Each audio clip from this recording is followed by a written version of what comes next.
I've been fucking hoes and popping pillies, man, I feel just like a rock star. All my brothers got that gas and they always be smoking like a rock star. Fucking with me, call up on a Uzi and show up, man, them shot ties. When my homies pull up on your block, they make that thing go grata-ta-ta. Switch my whip, came back in black, I'm starting saying rest in peace to Bon Scott. Close that door, we blowing smoke, she asked me like a fire, like I'm on some. Act a fool on stage, probably leave my fucking show in a cop car. Shit was legendary, threw a TV out the window of the Montauk.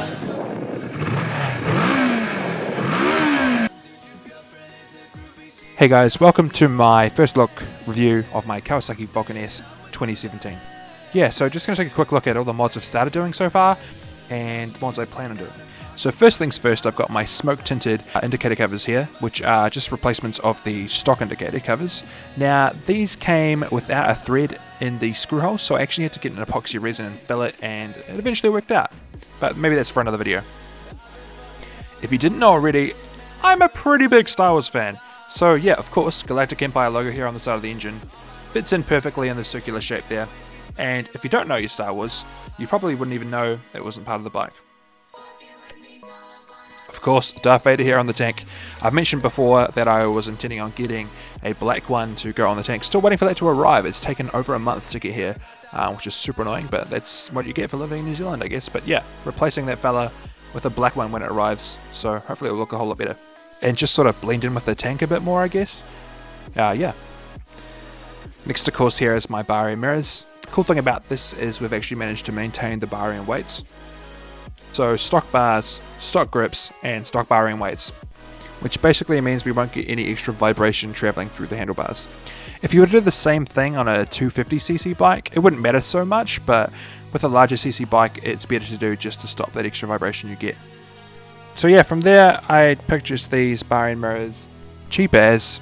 You can pretty much pick them up anywhere like AliExpress, Amazon, and yeah, they come with like a little spacer that inserts into the hollow bar, and you push inside and then use an Allen key to expand out on the inside of a hollow bar. But yeah, because these bars aren't actually hollow and are threaded, we had a bit more of a difficulty, so I had to make a spacer in order to, I don't know if you can see in there, but hey guys, if you can see in there, is a stainless steel spacer in between, which I will pull out and show you guys when we get back to the garage. So yeah, future updates, future mods. First thing we're probably looking at doing is fender elimination. Probably actually a full fender delete, similar to the real T-Dogs. Shout out again, man. Yeah, so looking at doing the light strip situation with indicators and brake lights. I might keep my stock indicators on one of these mounting points, but it's up in the air at the moment. We'll see how we go. And yeah, then looking at the license plate, probably taking that fella and mounting her over here on the side. One of the most annoying things though with the Vulcan S is super frustrating, and it's this space here that you guys will run into as well if you ever plan on side mounting a license plate. So if we take a look at the axle here and pop this cover off, it's actually a universal axle size, so 20mm I believe. I think that's 3/4 inch, not 100% sure. But yeah, you can fit a universal mount here. Well, you would be able to, but you can't because of this space between the top and bottom here. You need to basically get some sort of like bracket machined up to go that'll fit around your axle point and then pop out, and at the same time have the same space here and then mount your universal mount to that. Then you'll be able to adjust the angle and get all that sort of stuff sorted. But yeah, just a bit of a word of warning if you're looking at doing a side mounted plate. Yeah, so either cut the bracket you get or building a custom little separate bracket to fit a universal one after there. I'm also looking at doing a full headlamp replacement. In fact, I'm looking at doing one just like the one done by Revolt Cycles, which I found in an article on bikebound.com. I'll link down below, and here it is up on screen now for you guys to see. It's a really cool custom bobber feel. I really like the headlamps. Basically the biggest thing I've taken away from the build, but yeah, planning on implementing that myself into my build. So I've had a look at how to remove the headlamp, and if you guys didn't know already, it's basically this screw here. You'll need a Allen key to remove that. A lot of people think it's the one under here. No, it's this fella and its brother on the other side. So yeah, just unscrew that, and then this actually pops up as it's mounted to 2 points on the top up here. And so yeah, up and then out. And yeah, of course, the one last big final thing to do is the Dan motor exhaust conversion, which of course my boy, the real T-Dog again, shout out again dude, has done already on his bike. So I'll make sure you check out his link. In fact, I'll pop it up here on the right, go check it out now, his installation of the Dan motor exhaust. But yeah, I want to grab that, and of course the power commander to go along with it, so my bike doesn't end up running rich or lean. So yeah, that's basically it for my planned future updates. Yeah, guys, if you've got any comments or feedback, feel free to drop them in the comments below. And just, yeah, be mindful of the fact that I'm tucked way over here in the corner in little old New Zealand. And yeah, let's get back to the garage and check this fella out.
Alrighty guys, so here we are in the garage. I thought I'd show you the difference between my new bar ends, of course, and the original stock mirrors. So as you can see here, we've got the original stock mirror back on with the original bar end weight. Yeah, so pretty easy to take this fella off. All you need to do is roll up the rubber here, and then grab a wrench and give that thing a twirl, and she'll come out. I've left it nice and loose so it'll be easy for me to take off just for demonstration purposes. Alrighty guys, so to remove the bar end weight, in the end here we have a hexagonal bolt. I believe using a 6mm hex is the size you need, so whack that fella in there. Now these will be machined and glued in, so when you first take them out it will take a bit of force, but you will be able to pop that out eventually. So give her a good twist and she'll come right off. That's what she said! Cool, and that exposes the end of the bar. Now what you'll notice there is it's not a hollow bar. It is, of course, a fitted and threaded bar end itself. So, you'll see, on the left here we've got our original bolt. This fella measures only in at around 4cm / 1.5 inch. The new bolt that I've gone and got measured is in at 2 inches or 5cm. Now this just gives you enough extra space to add in the spacer, which will allow me to fit my mirror between the bar end weight and the threaded bar. And that fella looks like this. It's got a diameter of 22mm. So the way this goes together is we attach our spacer with the thinner end connecting to the thinner part here, because this actual fitted end of the bar tapers in. So we put our smaller end up against this. This fits in nice and smoothly, wraps around that, and our bar end mirror now goes around that space there. So what we need to do before we stick our new bolt through, which is that bit longer, is attach the bar end mirror. So I'll go ahead and do that now. So I've fitted my bar end mirror to the spacer, so now we just stick this up here,